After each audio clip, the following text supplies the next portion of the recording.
Dr. Jill Stein, once again, thank you so much for joining us. I definitely appreciate you. You're a social media favorite for sure. And thank you so much for jumping up here. We've been, everyone's promoting you like crazy. So again, thank you so much. Yes. We know that you have your vice presidential pick coming up too, which is the talk of everybody. I think I just read it on the AP News, and that's a pretty big deal, and everyone's excited about that. So we're excited to have you, and thank you so much. Doctor, please take it away.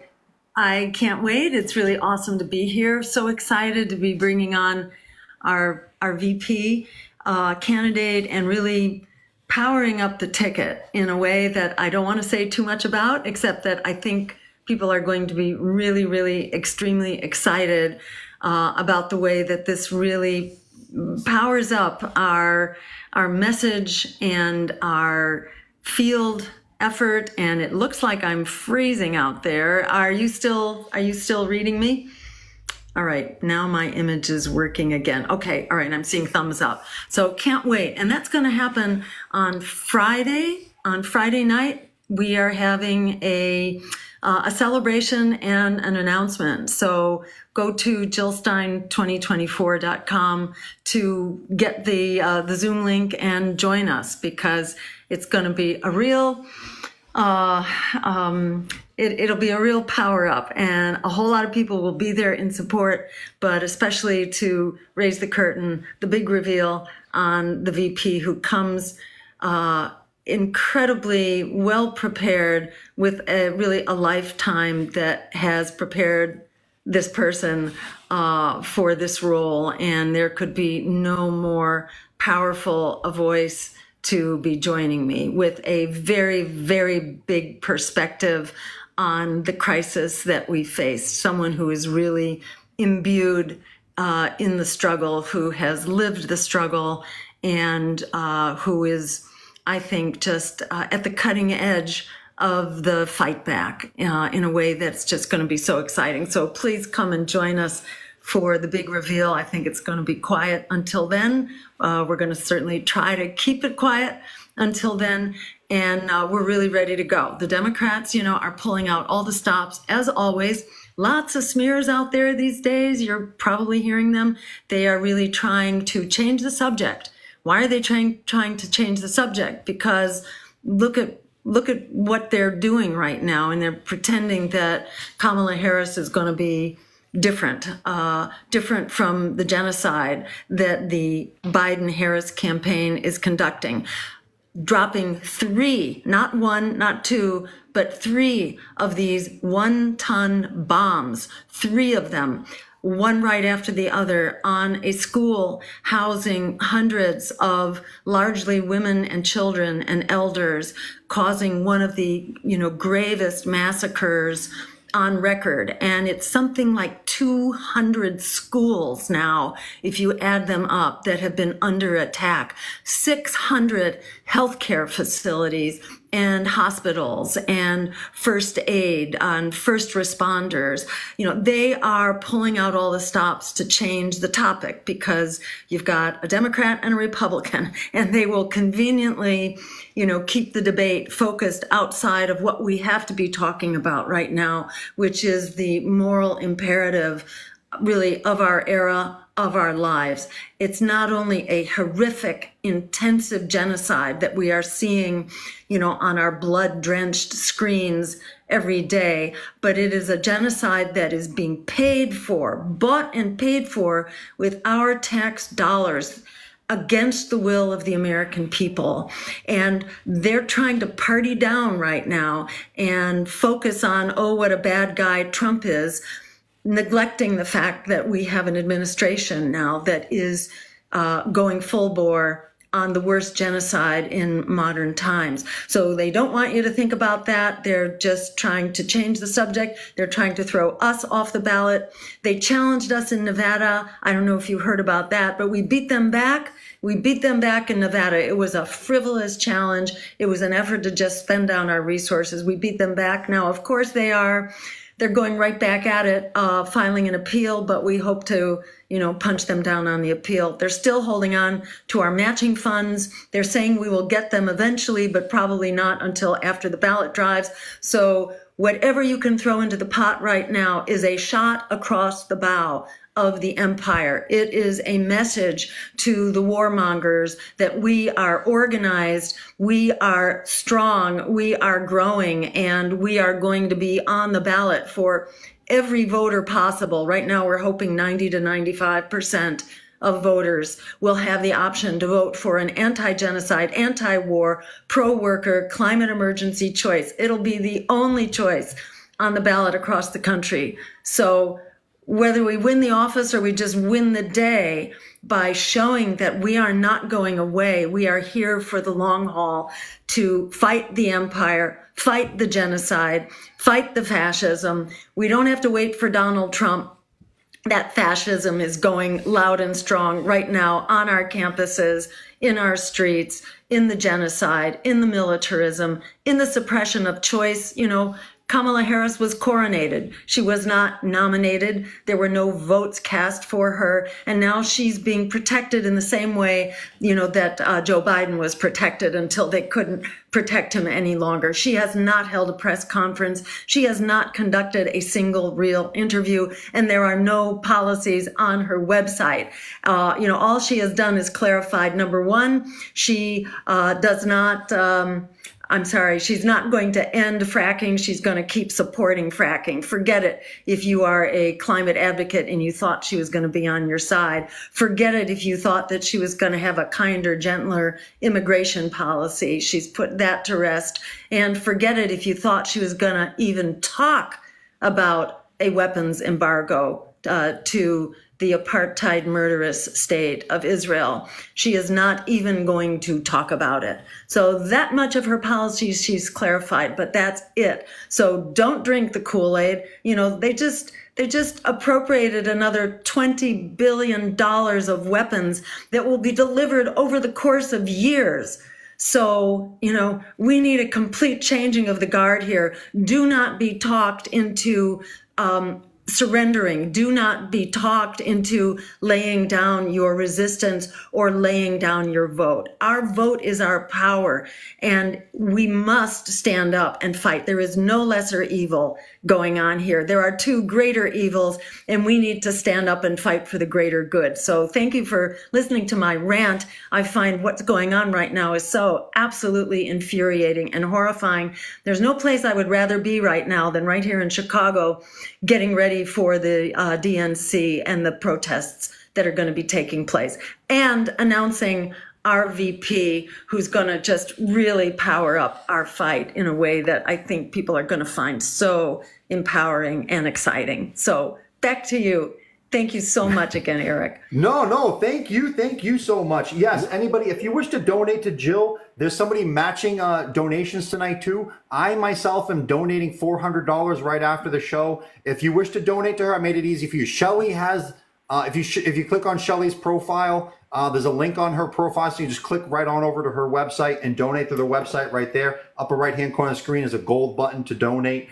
And yeah, it's absolutely ridiculous how it's the same old promises from both Republicans and Democrats, guys. If either one wins, that you do not expect anything new at all. Please, everybody vote for independent third parties, and super duper vote for Jill Stein, of course. And yeah, we all hope you win, because a victory for you is not just a victory for you. I mean, it's a victory not just for the Green Party, it's a victory for America, because that means the next election, we're not stuck with just a two-party system anymore. We're going to have multiple options from now on if you win. So it would be a huge victory for all of America and for our democracy in general. And thank you so much for running, because as of go ahead. No, go ahead. Finish your thought. I was going to say, you've already given us a ton of victories because you are addressing things that everybody else is afraid to address, like APEC. You're also addressing all the financial problems. We keep sending money overseas, and both Republicans and Democrats keep wanting to send more. You're like the only person that's challenging all these things and opening up people's minds. Like, hey, you know what? There are other options. There are other possibilities. And you're like the only person that's even doing this. So thank you so much for just even opening up the dialogue and destroying the same old narrative. So appreciate you for that. Exactly. And, you know, go ahead, Eric. I was gonna, as soon as, whenever you're ready, I was gonna have Shelley start with any guests who had questions for you. So would you like to do that now? Is there anything else? Yes. All right, Shelley. No, whoever's, I'm sure. it's on you, Shelley. Yeah, guys, I just want to clarify here that the $250 is matching, folks. We're still in the primary season. So if you donate to Dr. Stein, that $250 will be matched as it should have been along the way. So let's make sure that we're doing that. Let's get in the donations as quickly as possible. I showed you the website, folks, Jill Stein 2024. There's a link also in my link tree. So let's get it done before the end of the week. $250 matching. Thank you very much. Thank you, Dr. Stein. Thank you. And Shelley, who's the? Go ahead, Eric. Shelley, whenever you're ready, Shelley, I'm going to let you control as pre-agreed, like the whoever's going to be speaking next and all that. Shelley, that's going to be on you. Okay, that's great. Thank you very much. All right, Dr. Stein, you're going to be flying with Shelley Airways today, so let's see how we go. Thank you very much. All right, Steve-O. Thank you, Thank you. Dr. Stein, this is Steve-O. He is always demonstrating, and he's a great voice in the pro-Palestinian community. Steve-O, if you would, please, sir. Thank you. So wonderful to meet you. So wonderful to meet you, Jill Stein. Thank you for being here with us. I'm a little nervous right now, so I'll try and talk slow so I don't stumble over my words here. But my question is, how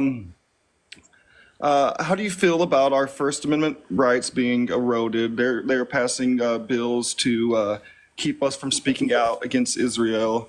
My buddy right above me got fired from his job for protesting for Palestine. They called him a T-word and a H supporter and got him fired from his job.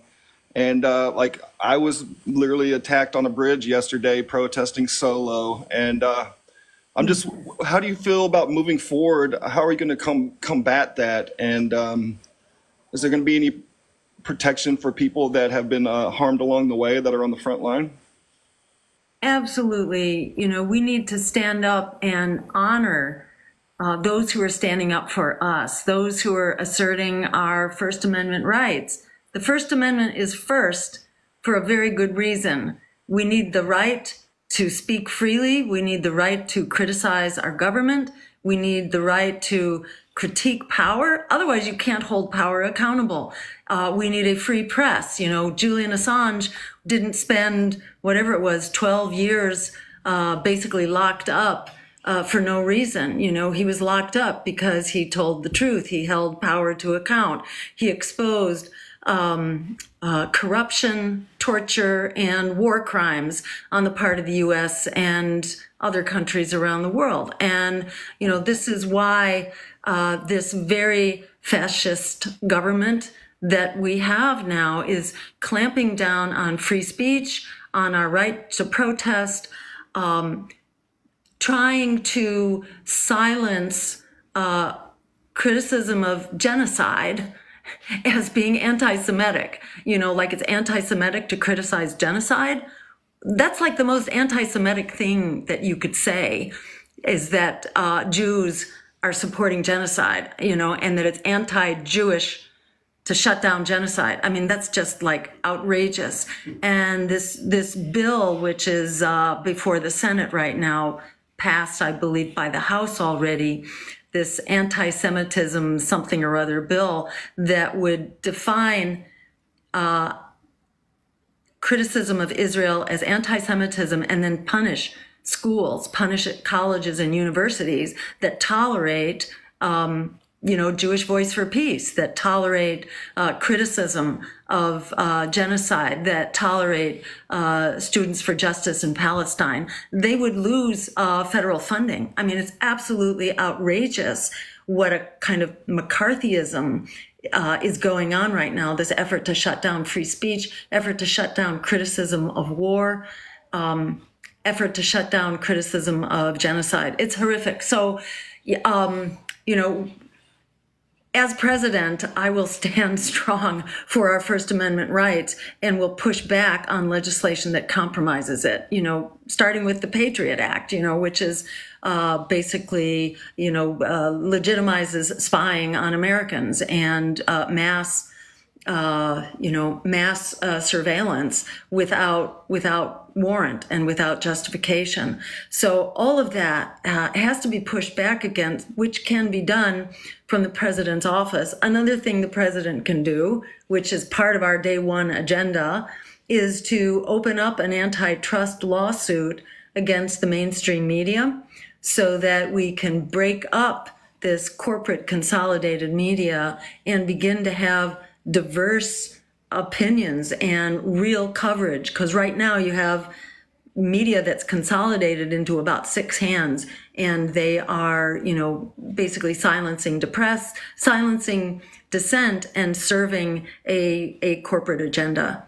So those are some of the ways that we'll push back. Another way that we'll push back is by ending the genocide. We will end the genocide. You know, I think that's the most important way of pushing back, is for the president to pick up the phone, which is all that it is required here, for the president to pick up the phone and use the influence, the power that the U.S. already has. Right now, we've got this inverted, crazy relationship where Israel is defining foreign policy for the U.S. You know, this is like exactly backwards. The U.S. is being dragged around by the nose and allowing Israel free reign. You know, Israel was allowed to conduct an act of war by attacking Iran's embassy in Syria way back in April. They didn't even get their hands slapped, you know. Nothing was said, nothing was done. And then just last week, you had Israel initiating these double assassinations, which are also basically war crimes as well. And now we're looking at, you know, we're on the verge of an explosion of this war in the Middle East. This is being done by Israel. And what is the U.S. doing? The Biden-Harris administration is just throwing more weapons in their direction. Most recently, another $20 billion worth of weapons after Israel has, you know, basically ignited absolute chaos in the Middle East. So in every way, we will oppose this. And let me just give a big, huge shout out to people like yourself who are standing up for all of us. You're not only standing up for Gaza and standing up for Palestine, you are standing up for the US of A by asserting our rights to free speech and the right to protest, for redress of grievances, and the right to critique our government. Without that, we absolutely do not have a democracy. Thank you so much for taking the risks that you do and putting your bodies on the line. I can't thank you enough. Oh, Steve-O, your mute button, buddy. Justin and Steve-O, appreciate you swinging on by too. Steve-O is Justin and Steve-O live show TikTok hosts, and I'll be seeing them all in Chicago in just in less than a week now. We're all excited to go to the DNC. So yeah, that's huge. And again, everybody, if you wish to donate, and I strongly please help out Jill Stein's campaign. It's on JillStein2024.com. There, to make it easy for you, there's a link in Shelly's profile. You can just click on over and donate through that. I'm donating $400 myself to help out, because I mean, this is the country on the line at this point. This is not just some small election. This is a historic election. And if we can break the mold and break the two-party system and have multiple options, everybody's off. But I mean, yes, this is you know, all chips are in on this one. This is one of the biggest elections in all of American history, for real. So Shelly, go right ahead for our next one. Okay, thank you, folks. All right, folks, I'm going to have to pick it up a small bit here because we have a certain amount of time with Dr. Stein tonight. We don't want to take too much of it. Don't forget, go to JillStein2024.com. We have matching funds up to $250 this week. Justin, did you get your question answered when Steve-O was here, please? Okay, I'll come back to you. Dr. Fax, Dr. Fax is a big creator here, Dr. Stein, and he's also a physician himself. So, Dr. Fax, can I invite you to go ahead, please? Yes, how you guys doing? Erik Warsaw, Shelley, I hope all's well. Dr. Jill Stein, how you doing? Can you guys hear me? Yeah, we can, thank you. We have Yes, my friend. Yep, yeah, we can hear you. Okay, yeah, just double checking if you guys can hear me. How you doing, Dr. Jill Stein? Okay, this is my question. I don't know if she can hear me or not.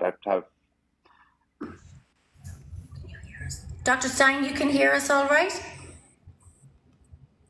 I'm not hearing Dr. Fax. I do hear you, Shelley, and I hear Erik. I'm not hearing Dr. Fax. Maybe you could pass it on for we'll me, repeat what the he question. said? Yeah, can you hear me now? That's a weird glitch. Doctor? Now I hear you. Yes, okay, now I hear you. Okay, yeah, go ahead, Dr. Fax. How are you, Dr. Jill Stein? Very well, thank you. Good. So glad you're here. Thank you. It's a pleasure seeing you again. I'm going to make this quick because I know you guys are tight on the time.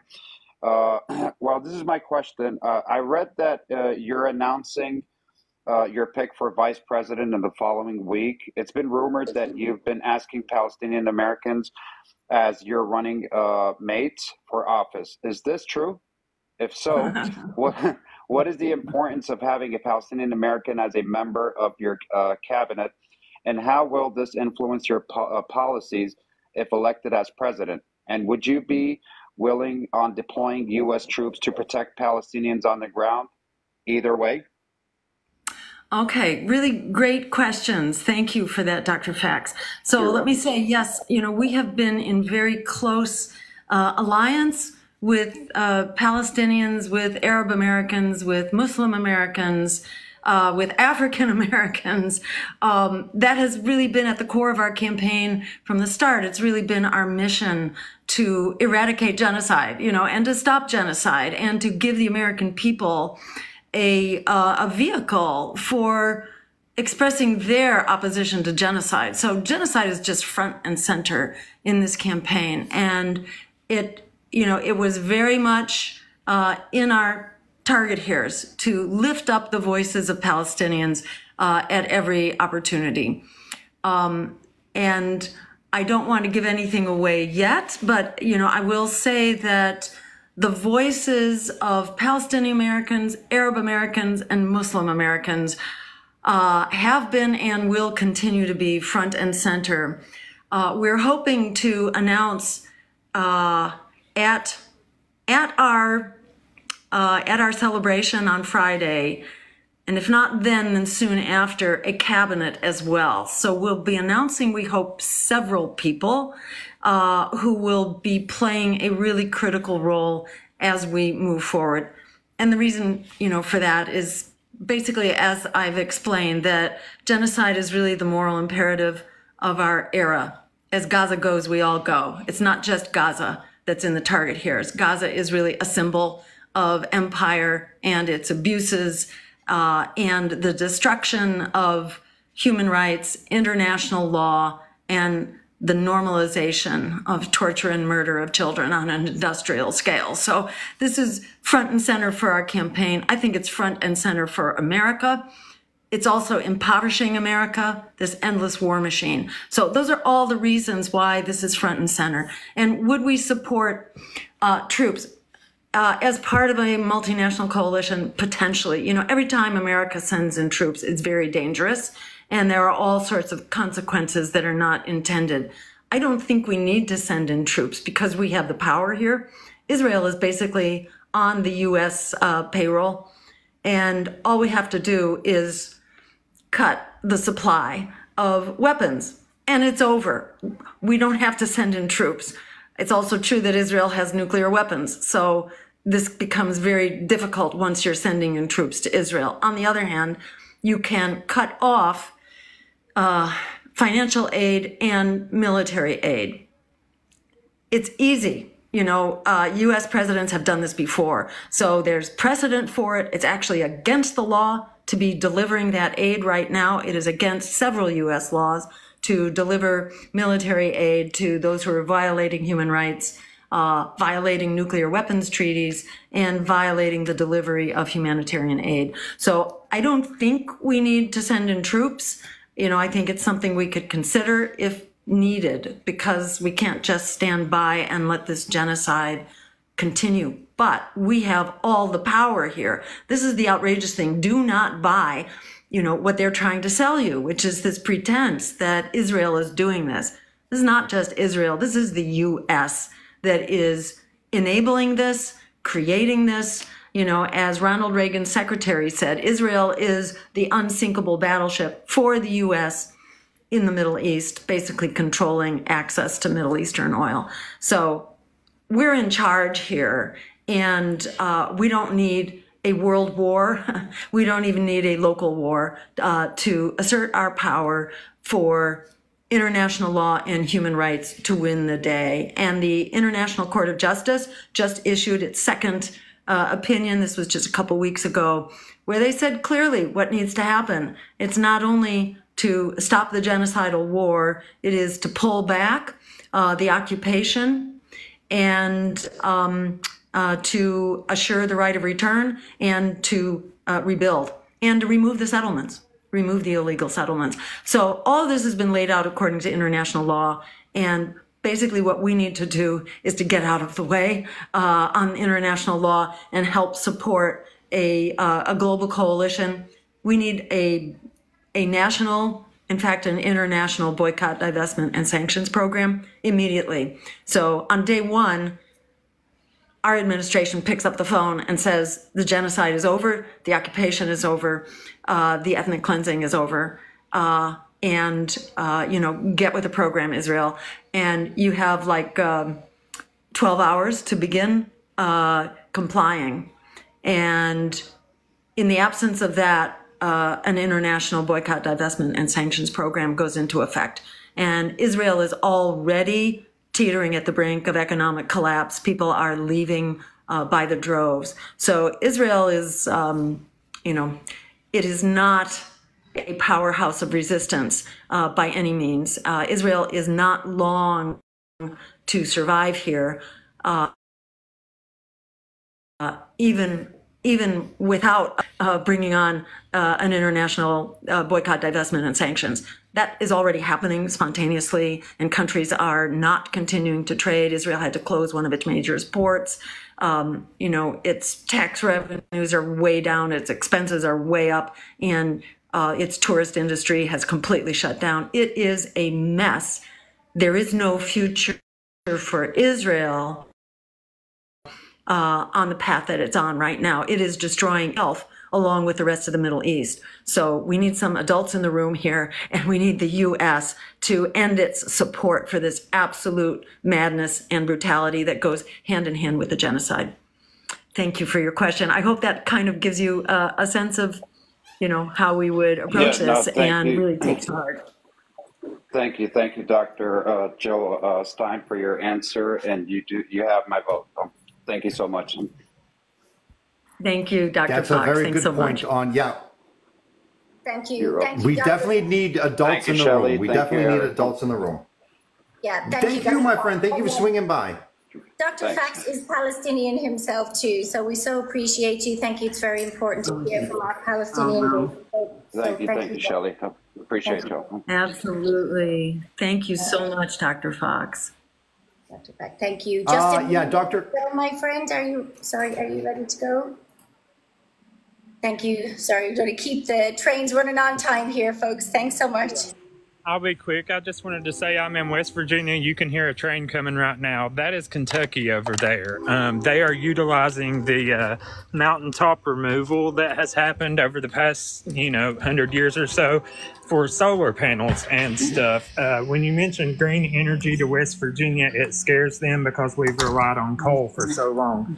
I was just wondering if you had some kind of plan for West Virginians or people in the coal fields to, switch over to that kind of energy and maybe train those kinds of workers in those fields to, make them less afraid of that kind of change. Absolutely. Yes. And thank you for making that point, because we refuse to talk about green energy without also talking about economic justice and jobs and security for everyone, especially the frontline communities. That is, the communities that are really impacted by fossil fuel energy and by the transition, because it is fossil fuel workers in coal and oil that are, bearing the brunt of this. And it's not okay to save the environment and screw the people. You have to, bring everybody along. So our plan is based on a Green New Deal, which means it's all about job training and providing jobs and actually providing economic support during the transition as well. So nobody gets left in a lurch. And you know what? When we cut the military budget, we actually have a lot of money to do that. Instead of spending half, we are spending half of our congressional budget right now on the endless war machine. So we propose to cut that at least by half and put those dollars into the green transition. The other thing that we will do on day one is declare a climate emergency, which we have now with the floods and the storms and the drought and all the rest.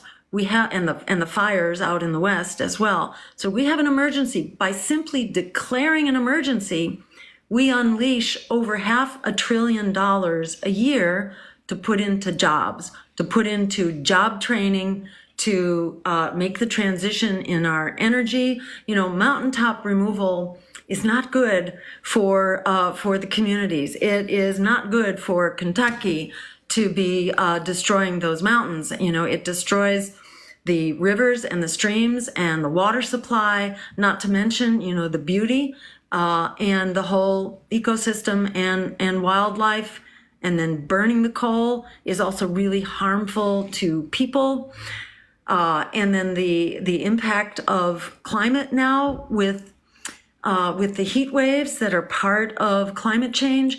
We are looking at now an additional, I just saw a report, like 175,000 deaths last year in Europe from the excess of heat, from the heat waves. I don't have the numbers yet here from the US, but we are paying to the teeth. And it's everyday working people, who are paying most for these impacts. So it's very much with working people in mind that we call for a transition that puts front and center working people and ensuring that you have good jobs and union jobs and high wage jobs and the security as you transition from an energy system that is making us all sick and making our environment sick, making people sick, to a clean energy system and conservation and using our energy efficiently so that we can minimize, extraction and mining of the rare earth metals, which is destructive in and of itself. So we need to use conservation and efficiency.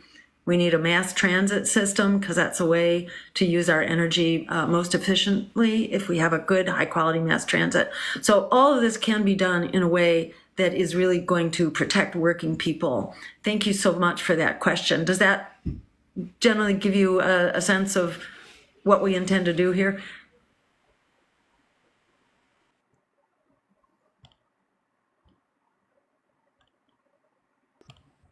Thank you, my friend. Appreciate you. Likewise. And thank you so much. Wishing you all the best. Really great to have so many social media influencers show up in today's show. Like Mr. Fax, Steve-O, Justin, and Subliminal, who's yet to go too. So thank you to all the social media influencers showing up. And also everybody, please, if you wish to donate to her campaign and help out her campaign, I definitely am. I'm donating $400, and someone is actually matching donations up to $250. So like if you donated $250, somebody's going to make it 500 for doing, and I really, it's, I think the person's anonymous this time. And that's really great. I'm sorry, I need to jump in there. Apologies. We've got public funding. So it's public funding that we're getting. Well, okay. Dr. Jill Stein, because we're still within the right. Yeah, so folks, let's let them use it. Come on. I know that the Stein campaign worked really hard to get access to that public funding. So let's get it, folks. We're up to $250. They will match it. So let's do that. And Erik, I'm sure we'll get some other matching donations in here from other folks too. So thank you, everybody. Oh, no, that's excellent. That's excellent. No, that's super appreciating. So, all right. Thank you very much on that. And all right. So Shelley, go right ahead for the next guest then. Thank you very much. So we've got Mike coming up next and then Subliminal Nation next. Thank you, everybody. Oh my goodness. Thank you so much. Nice to meet you, Dr. Jill Stein. It's a pleasure. I've been a social worker for about 10 years. I've been a social worker for about 10 years now. And I've seen dismal responses from Democrats all across the level, including our local level here in the city of Philadelphia, where our services are getting cut for people that need housing, mental health, and substance use care. And so my question is to you, were you, if you are to be elected into as our next president, what do you plan to do for housing? Great. Wonderful question. Really important. And by the way, thank you for your work as a social worker. Your work is so important. We need many, many more of you. We need to support social workers, ensure that you are adequately compensated, and that there are many, many more of you, because we need you very badly. Your skills are, just life-saving all over the place. So thank you for what you do. Housing is an emergency. As you know, right now, half of all Americans are in severe economic stress around their housing. Paying 30 to 50% of their monthly income is going just to housing. And if you're doing that, you don't have money left over to put food on the table, to pay your car insurance, to pay your health insurance, to pay your student loans. People are super stressed right now. The cost of housing is skyrocketing. It's all been privatized and really converted to maximum profit.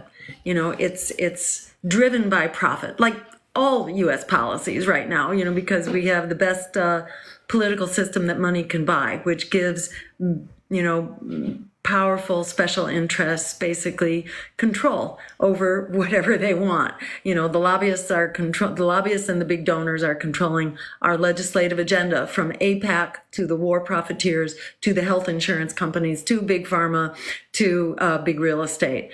And you've got housing being bought up right now by private equity and driving up the price. So there's so much that we can do. Number one, we need rent control across the country to stabilize rents.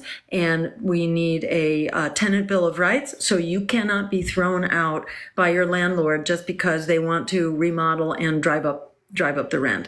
So we need to start treating housing like it is a right. Affordable housing is a public right. So we stabilize rent right away. Number two, we stop the buy-up of our housing supply by private equity, by big corporations who are just scooping it all up and then letting it sit idle. So we prohibit that going forward. And to deal with what they've already bought, we implement a tax on vacancies. So there's a vacant housing tax. That means big owners who are just sitting on this stuff, waiting for the price to go up, waiting to renovate it, their taxes are going to go through the roof. So they have to basically put it back out on the market. We also bring back public housing. Public housing was made basically illegal under the Clinton administration through a law called the Fair Cloth law, that basically said that the public could not invest in housing as a public good and as a public right.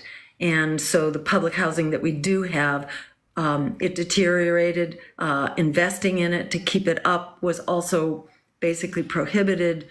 Expanding it was prohibited. We need to start reinvesting in publicly owned housing. That's housing for people, not for profit. When we're building housing for people rather than luxury housing for maximum profit, which is how affordable housing gets built now, it's contained within these larger packages of luxury housing, basically.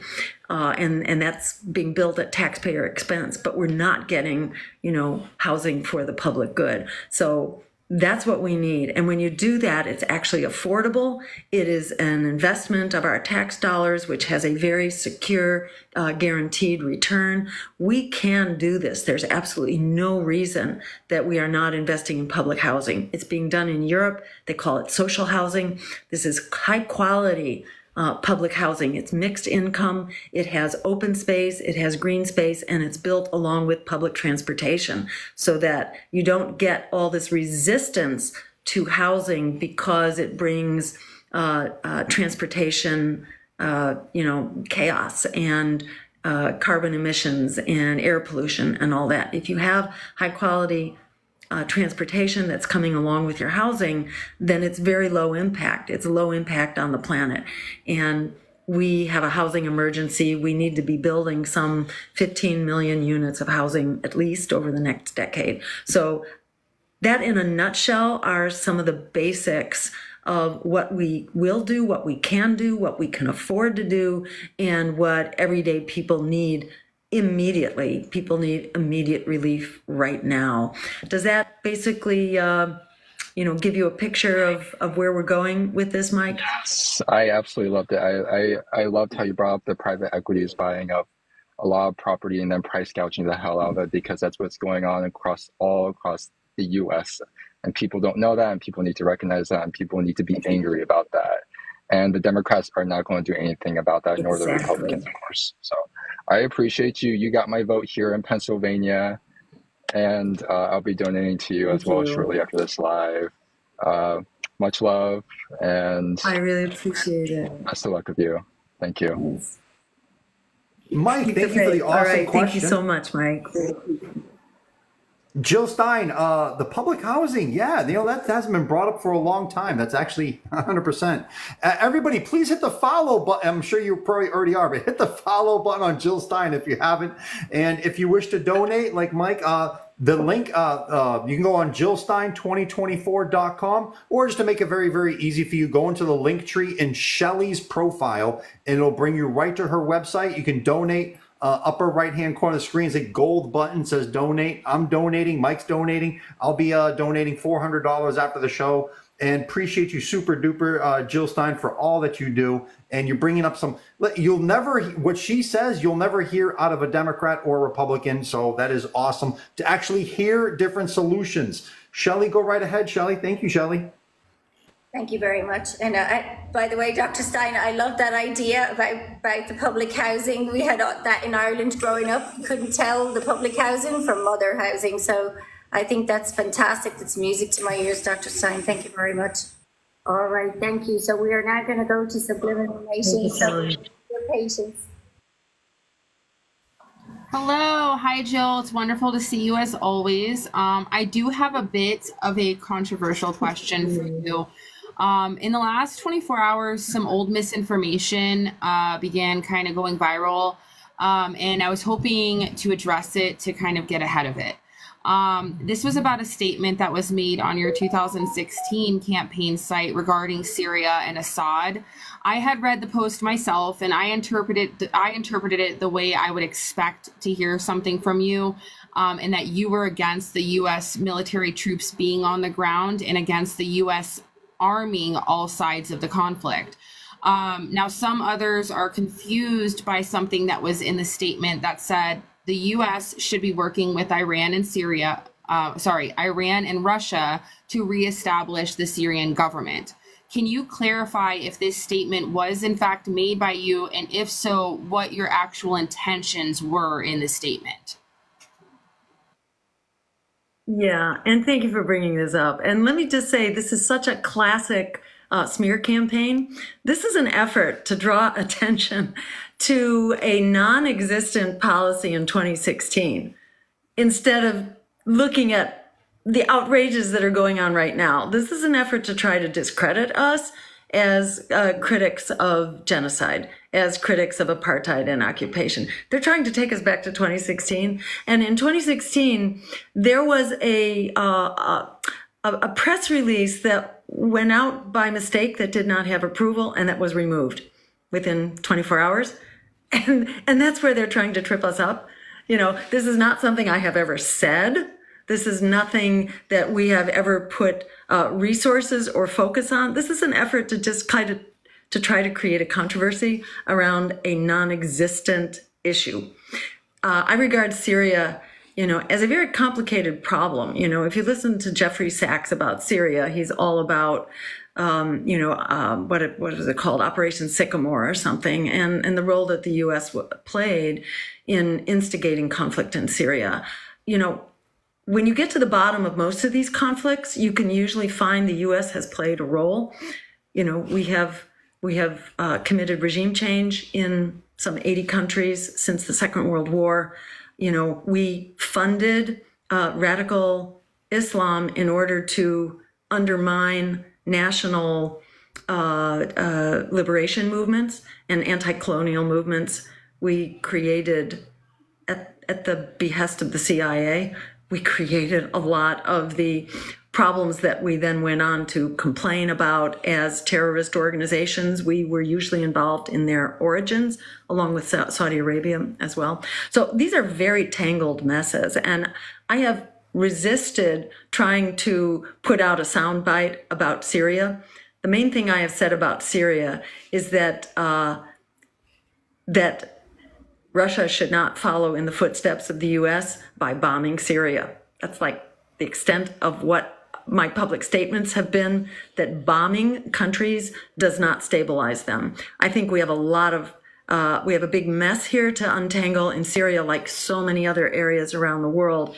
And because Syria is not an area of my expertise, I am not, making sound bites about Syria. And we have said absolutely nothing about Syria in this campaign because it is a very tangled, difficult, and tragic problem. As a citizen of the United States, I'm most concerned about the role that my country is playing in instigating and selling weapons to all sides and profiteering from fanning the flames of war and conflict. So that's kind of what my major focus is right now, really around the world. And then we're very specific, like in Israel and Palestine, where there is a horrific conflict that has a rather simple solution, which is entirely within our control. And the Democrats announced back in March they were hiring an army of lawyers to try to throw us off the ballot, and they were basically supporting organizations to try to smear us. And that's what you see right now, is you see coordinated smear campaigns. This is nothing new. The Democrats have their social media bots, and they have their paid attack dogs. So,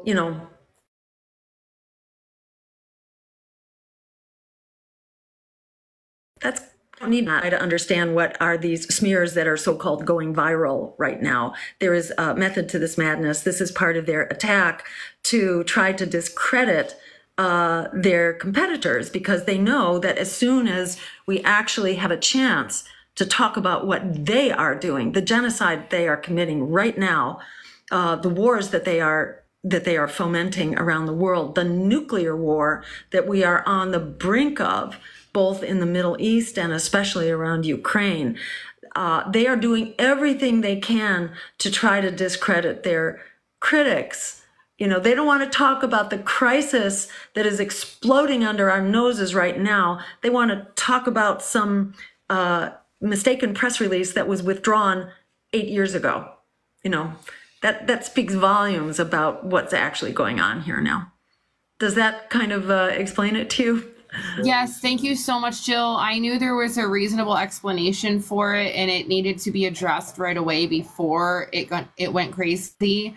My husband was actually telling me, he said he knew that it had to be a situation where it was something that was not approved and probably never came from you in the first place. I do want to let you and everyone know that me and Shelly are planning another fundraiser for you on Monday, because Shelly and I can't make it to Chicago. So we wanted to do something to help with the march and help with your campaign. So anyone who wants to join us, we will be live for several hours on Monday during the march on DNC, raising some money for Jill's campaign. And please don't forget to donate to her campaign today. Thank you, Jill. Thank you so much.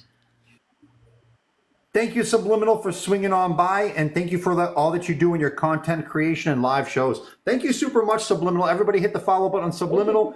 If you haven't already, please hit the follow button on Jill Stein, too. Everybody, if you wish to donate to her campaign and help her campaign out, because we're trying to, help out and drive as much as possible in these next few months. Remember, everybody, the election is only, it's less than 3.5 months away. I myself am donating $400 right after the show. The JillStein2024.com, or the faster way is on Shelly's profile is the link tree, and you can just click right on over. It'll send you right to her just right to her website. We could click the gold button in the upper right hand corner of the screen. Shelly, thank you so much. Go right ahead, Shelly, for the next guest. Thank you very much. Thank you. All right, we have Pally Lyon, I believe, is next. So go ahead, please, brother. You're free to speak with Dr. Stein now. Thank you very much. Oh, thank you for having me. I think Asma was before me, but... Well, was she? Sorry. Or if you want to flip around. Yeah. Yep. No problem. Asma, would you like to go, sister, please?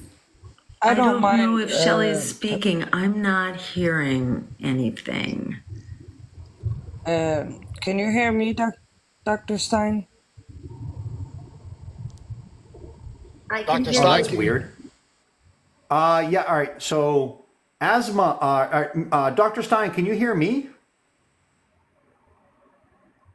I hear you, Eric, yes, but I'm not hearing anything else. Wow. Okay, so Asma, go ahead, ask your question, and I will repeat it. That's a weird glitch, but go ahead, Asma. She cannot hear. Can you hear me, Doctor? No, I can hear you. I can too. Thank you for calling, Asma, by the way. Thank you, my sister. No problem, no problem. Okay, so it is a bit of a long question that I have, but you can try to just take it, narrow it down for her. Sure. So just a bit of explanation for the question. So the UN said in February and again in July that states and companies must end their arms sales and transfer to Israel immediately or risk responsibility for human rights violation. UK, Canada, Netherlands, Japan, Spain, and Belgium have already suspended arms sales to Israel. So the United States are going to send an additional 3.5 billion, and as Jill was repeating, repeatedly said, there were about $20 billion approved over a few years. Given that this is being used to further the actions against the Palestinian people, what policies would she put in place to withhold further funding to Israel? Okay, so Dr. Jill Stein, she's asking on the suspension of arms sales to Israel, as there's been many countries who have already suspended arms sales to Israel. And meanwhile, Mr. Joe Biden has just approved $3.5 billion last week. And so what are your policies on arms sales to Israel now and in the future? Thank you, Asma. That is really the crux of the problem right now, because cutting off arms to Israel is the power that the U.S. has to shut down genocide now. Israel knows that it does not stand a chance, not for a day, even if the U.S. cuts off the flow of weapons. And it's not only the $3 billion that was transferred last week. 2 days ago, $20 billion was added to that $3 billion. And that includes these F-15 fighter attack jets, as well as tank munitions and other kinds of explosives. This is what Israel is using right now to burn children alive, which is what they were doing in their last attack on the school, where they dropped not one, not two, but 3 of these 2,000-pound bombs there were no bodies left. Everyone was pulverized. It was a complete, utter massacre on steroids. This is what Israel is doing with these munitions that the U.S. continues to provide them with. Those 2,000-pound bombs are so ferocious. They should never be used at all. But it's really, it's against even the U.S.'s own military policy. You never consider such munitions in populated areas. But Israel does this with complete impunity. They don't just use one, they use 3 of them. It's absolutely unthinkable, the extremes of brutality that Israel is engaged in. It is absolutely inexcusable that the U.S. continues to supply Israel with these, these weapons for just utter massacres on steroids. So your point is such a good one, and the answer is really simple. The answer is that the commander-in-chief needs to get with the American people who want this genocide to end. The U.S. has the power to end it. Every time Kamala Harris and Joe Biden wring their hands and say, oh, Israel just won't listen, that's false. That's absolutely outrageous that they're saying this, because we don't need Israel to listen. It's like when you go out and you have a dangerous dog. If you have a dog that bites people, you can't loose your dog, out on a playground and then say, oh, I called my dog, but my dog just wouldn't come back. I'm sorry, the dog devoured the children. You can't do that. You can't do that with a dog, and you can't do it with a madman like Netanyahu in a country that has lost all of its humanity and its capacity for rational thinking and acting in accord with basic laws of humanity. So it's really simple what we must do, which is to just stop the flow of weapons immediately. And it's that simple. There's no magic. There's no rocket science. This is just about doing the right thing that the American people are calling for. They are trying to pull the wool over your eyes. The Biden-Harris administration is pulling the wool over your eyes, and they are trying to change the subject and party down and get everybody all bent out of shape about Donald Trump and get very focused on everything, nothing, the nothing of this election, because there are no issues that are being debated in this election. It's just a horse race, and it's just, it's just name calling. It's denigrating Donald Trump, and Donald Trump throws insults back. That's all that's going on. It's absolutely outrageous, and we need to put a stop to it. So, I urge you again to go to our website, support our campaign. Every time we make progress in our campaign, it's a shot across their bow that we are getting organized. Whether we win this election and move into the White House, or we come away with, even just getting 5%, we then have access to public money in the next presidential race. So just by saying we're here, we're not going away, we oppose this nonsense, and getting the word out. Most people don't want the choices that are being rammed down their throats, which is why they try to keep us off the ballot. So just by building and by refusing to be silenced, we begin to move towards the end of empire, the end of oligarchy, the end of fascism. It really depends on us standing up and demanding an America and a world that works for all of us. Thank you so much. Does that begin to answer your question there? Thank you so much, Doctor. That was an amazing answer, honestly. I'm going to say thank you so much, Erik, for having me. Shelly, my love, thank you so much. I'll see you guys, honestly. And I'm not in the United States, but I'm definitely I gonna am donate. not hearing anybody at the moment. No, she's thanking everybody. Yeah, that's a weird glitch. That all right. So I'll let you. Asma is just thanking everybody on the way out. Asma, thank you so much. I definitely appreciate you swinging on by, Asma. Thank you. Once again, everybody, please hit the follow button on Dr. Jill Stein if you haven't already.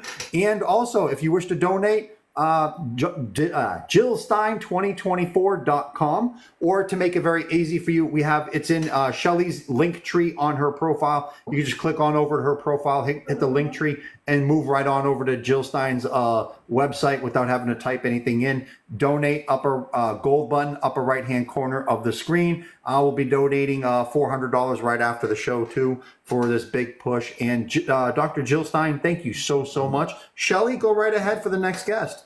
Thank you. So, Dr. Stein, you can't hear me at all, but you can hear Erik. She can hear you, Erik. Dr. Stein can hear you. Erik. Oh, Dr. Jill Stein, you can't hear Shelly either, huh? Okay, so you No, nothing. Can't. Oh, okay. All right, Shelly, go ahead somebody in the notes, just go ahead. In the comments, somebody said to swipe down. Would that help? I try swiping down. I've seen a few suggestions by I swiping don't know. down. I But think help, or is swiping. that just going to disconnect me? Actually, I don't know about that one. I'll put you back up again, Dr. Stein, if we have to do that. Mine froze earlier. Sometimes that happens. All right, Shelly, go ahead and next guest, and I'll just repeat the question if it needs to. Go ahead, Shelly. Okay, are we sure that Dr. Stein can hear you, Erik? She can hear me, yes. Okay, all right, thank you very much. All right, so we are next going to our friend here, Pali Lion. He is a Palestinian himself, so appreciate you jumping up here, brother. Thank you very much. And please go ahead and we'll do our best to communicate the question to Dr. Stein. Thank you so much. Thanks for having me, Erik. Thanks for coming on, Jill Stein. It's a true pleasure and honor, and it gives me goosebumps to be potentially speaking to the new president of the United States of America. So you're very inspiring, especially as a Palestinian who's not paid off by the wicked AIPAC. I don't want to take too much of your time. The question is very simple. Now that G-Side Joe has stepped down, and we got the witch Kamala Harris, who's trying to take that Democratic spot, and we got the pumpkinhead Donald Trump, who's trying to get the office seat. What's the greatest challenge for you, other than voting? Besides voting, what's the greatest challenge for you, in your perspective, you have in order to win this election, and how do we execute and overcome this challenge? Okay, Dr. Jill Stein, Pali Lion, who is a Palestinian himself, he asks, now that G-Side Joe is stepping down and all that's going on, what is your greatest challenge to win and the greatest challenges to overcome to win this election? Great question. Thank you so much, Pali Lion. Thank you very much for that question.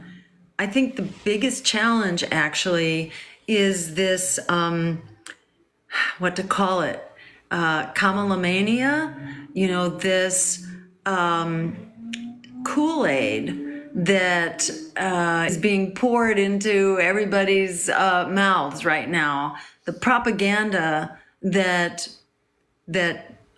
Kamala Harris is a new beginning, or is a peacemaker, or is going to do something different. If you were around during the Obama campaign, it was really clear. Obama gave this sense of hope and change. He didn't really put specifics behind it, but he kind of led this expectation that things were going to get better, that he really cared about people. He didn't have much of a track record, so people didn't know. But what did he do? He massively expanded the wars. He bailed out Wall Street. He threw out homeowners, like 7-8 million families were thrown out of their homes while he bailed out Wall Street, along with the Democratic Congress. They did this too. he put kids in cages at the border. He did not step up on healthcare and a public option, or on bulk purchasing to reduce the price of pharmaceuticals. All these promises didn't happen. And, instead the costs of healthcare went through the roof. Pharmaceuticals went through the roof. Student debt went through the roof. People just lost their homes, and Wall Street got bailed out, and working people got thrown out. And the wars got much worse.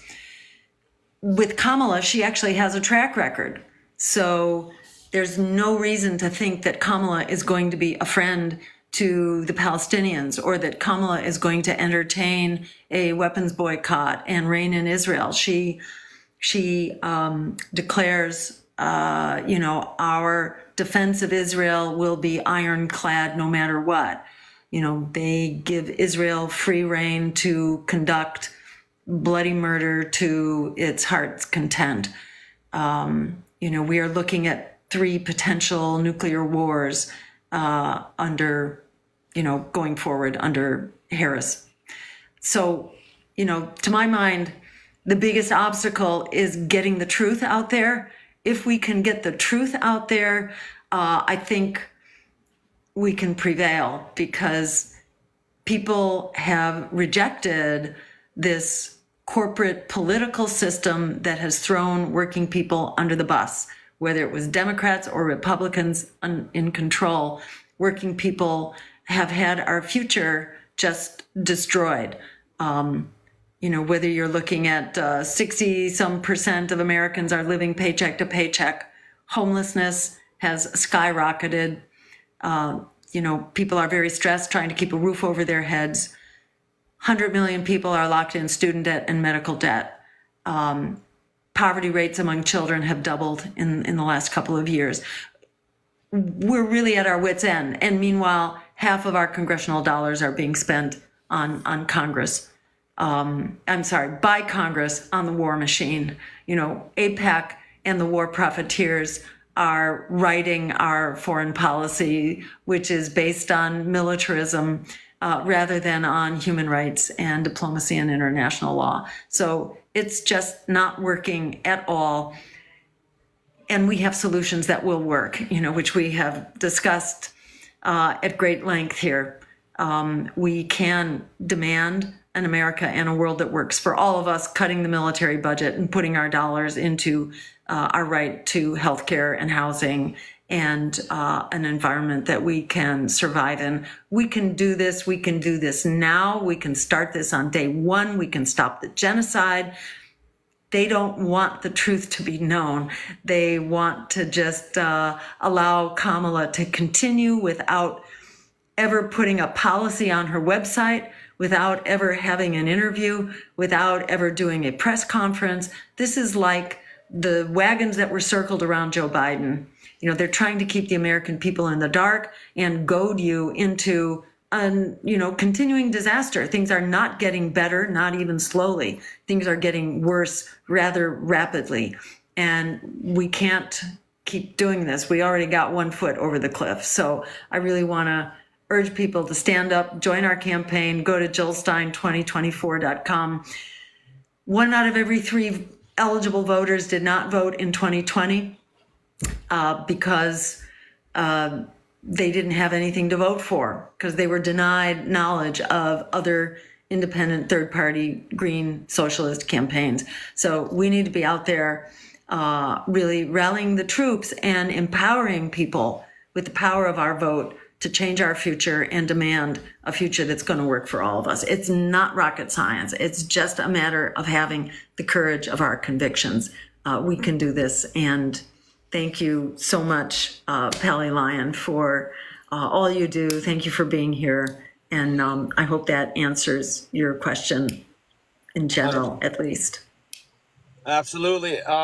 Erik, just tell her I said thank you. And tell her all my family is watching right now. We're gonna spread the Jill Stein like wildfire. We're gonna vote for her. Thank you so much, Erik. Really appreciate everybody Free Palestine, guys. All right, thank you so much, Pally Lion. Appreciate you, my friend. Jill Stein, he said that his whole family is watching and they'll all be voting for you. He is a social media content creator. He's a really good guy. Pally Lion, I'll be sending you a clip of that later on too, my friend. Appreciate you 100%. Everybody, if you wish to donate to Jill Stein's campaign and help her campaign out, I'm helping her out. I'm donating $400 right after the show. JillStein2024.com. Or if you just want to simply click on over there, Shelly's profile, hit the link tree, and then the Jill Stein website link is right there. And you can go upper right-hand corner of the screen is a gold button to donate if you wish to donate. Thank you again, Pally Lion, our dear friend. Appreciate you. And I'm going to kick it over to Shelly. Go ahead, Shelly. Thank you. Thank you very much. Thank you, Dr. Stein. I appreciate everybody patience with us where we were. And Shelly, if I could, I'm sorry if I'm interrupting, I can't hear you. This is just to give a time check. I will need to be on another call. We have about another 5 minutes or so to wrap up. And I'll try to be short. I know I get really long-winded because I get so, into the rant. So I'll try to be short. Thank you. All right, with that, all right, there we go. Dr. Stein, I'm going to just kick it straight to my sister Zeba up there, please. And thank you, everybody. Dr. Stein, I don't know if you can hear me or not, but I'm sure Erik will convey my question. I've been a Democrat my entire life simply because I've been pushed to vote Democrat out of fear from the Bushes, fear of Trump, like it's no other option for me. And this would be my first time voting not Democrat. And I don't know if you're going to be on the ballot. And I have spoken to people about what my fears are. And I've been discouraged by people saying, she's not even on the ballot in Texas. What's the point if she doesn't win the Electoral College? And people are kind of discouraging. It makes me feel a bit hopeless. So what advice do you have for somebody who's kind of lost doing this for the first time, but really, really, really does not want to vote Democrat ever again? Thank you. Jill Stein, I'm assuming you did not hear her question, correct? Okay, so she says, okay. That's an odd glitch. All right, so Zeba has been voting Democrat her whole entire life. And her whole entire life, they've been fear-mongering her to fear the Republican side. And this is the first time that she's voting not Democrat. This is the first time that she's voting green. And she would like to know if you are on the ballot in Texas, and is there a way for you to win through the Electoral College? And what is your advice for anybody trying to discourage her from voting green? Great. So yes, and thank you, Zeba. Thank you for your question. I will be on the ballot in Texas, and there will be 3 pro-genocide candidates on the ballot. That is Trump, Biden, or rather Harris now, and Robert F. Kennedy. Very strongly pro-genocide, pro-war candidates supporting the Middle East war, this very dangerous war. So it is entirely possible if word gets out, and this is why they're trying to keep us off the ballot and trying to keep us out of the media. We are on the ballot in Texas. It's just really important that we stand up. We're not going to fight genocide by voting for genocide. We've got 2, actually 3 genocidal candidates. It is unthinkable that we should be persuaded, especially Arab Americans and Palestinian Americans, that we should be persuaded to vote for our murderers, people who are murdering Palestinian families. To me, it's just unthinkable that that anybody is allowing themselves to be talked into this madness. It is madness. Call it what it is. We have to stand up and fight back, and we have to demand an America that works for us, that goes hand in hand with a world that works for us. So don't let them talk you into absolute craziness here. We own our votes. That is our power. As Frederick Douglass said, power concedes nothing without a demand. Our vote is how we make a demand. Unless you have billions of dollars, to throw at political candidates to buy them. The vote is the only thing we have. So don't accept this nonsense. Whatever vote we get to is the point of departure for November 6th. That's what happens the day after the election. We continue the fight. If we're in the White House, that's great. And I wouldn't rule it out that we could see a complete black swan event in this election, because people are horrified by what's going on. And yeah, there's a whole song and dance right now about how great it is that Kamala has taken the place of Joe Biden. But unfortunately, nothing will change. Kamala has just doubled down on all of the Biden policies and assured us she will not even talk about a weapons embargo to Israel. So they are refusing to constrain the mad dog. Israel is a dog loose in the playground, and it is just devouring and attacking the children. So this is not okay. And there's no way that we should be talked into that. And people who are on the payroll or they're living privileged lives, they will defend the status quo. There's an old saying that goes, it's hard to talk a man into something when his income depends on that thing. So people who are living high on the hog in whatever way, or they're on the payroll, you're not going to change their minds. Don't let them get under your skin and tell you that you don't count and your vote doesn't count. Your vote does count. And I want to end with one other quote from Alice Walker, the poet and novelist, who said that the biggest way people give up power is by not knowing we have it to start with. If you add up our numbers, 68% of Americans who told Reuters they want an immediate end to the genocide and a diplomatic solution. 44 million young people who are locked into student debt. Half of all renters who cannot afford their rent. When they hear that there are policies that will solve this right now, we can bring them out to vote. And so the answer here is not just voting, it's also helping to get the word out. It's going to our website at jillstein2024.com and signing up as a volunteer, because if your ballot access is already done, then you can help get the word out. You can help with, social media messaging, with phone banking. This is like politics 101. It's phone banking, it's door knocking, it's tabling at events.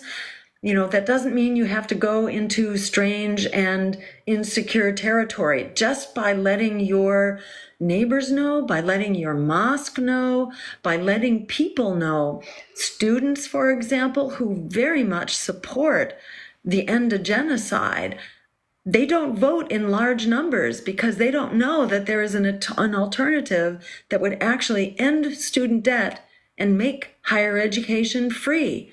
What's not to love about that? And this is the strategy of the warmongers. They try to silence our voices so that people don't know that they have a choice. This is why the Democrats are going all out, pulling out all the stops to try to throw us off the ballot, to try to smear campaign us, why they are holding on to our public funding, because they don't want us getting on the ballot. They don't want us being covered. However far we get, whether we get to the White House or we simply get to 5%, good things start happening when we start demanding them. If we don't demand them, you can be sure they will not happen. So don't let anybody manipulate you and tell you that you're powerless. We are powerful the minute we stand up and assert our power. So I want to thank everybody here tonight. Thank you for that question, Ziba. And, thank you for daring to step away from politics as you've always practiced it. The Arab American community is like the kid in the story of the Emperor's New Clothes. When the kid had clear vision, the kid was not playing along with the game. What do Arab Americans bring to the table? Actual experience with empire.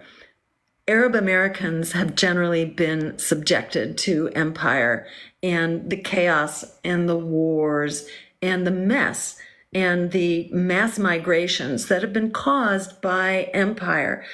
Arab Americans have been in the target hairs. So you have really important knowledge to share. And you can be like the kid in The Emperor's New Clothes who stands up to say that the empire has no clothes here. You know, it not only has no clothes, but it is a very dangerous murderer, and we must remove it from power. By standing up for our democracy, by standing up for human rights, by standing up for a world we deserve, you can help kindle this movement, which is really on fire. There is an uprising among young people, among students, among renters, among people who don't have the health care.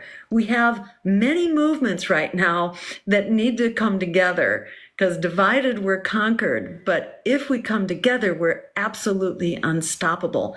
Don't let them talk you out of our power. We have it. It belongs to us. Anyone who suggests that they own your vote doesn't even deserve consideration of your vote. We do have the power.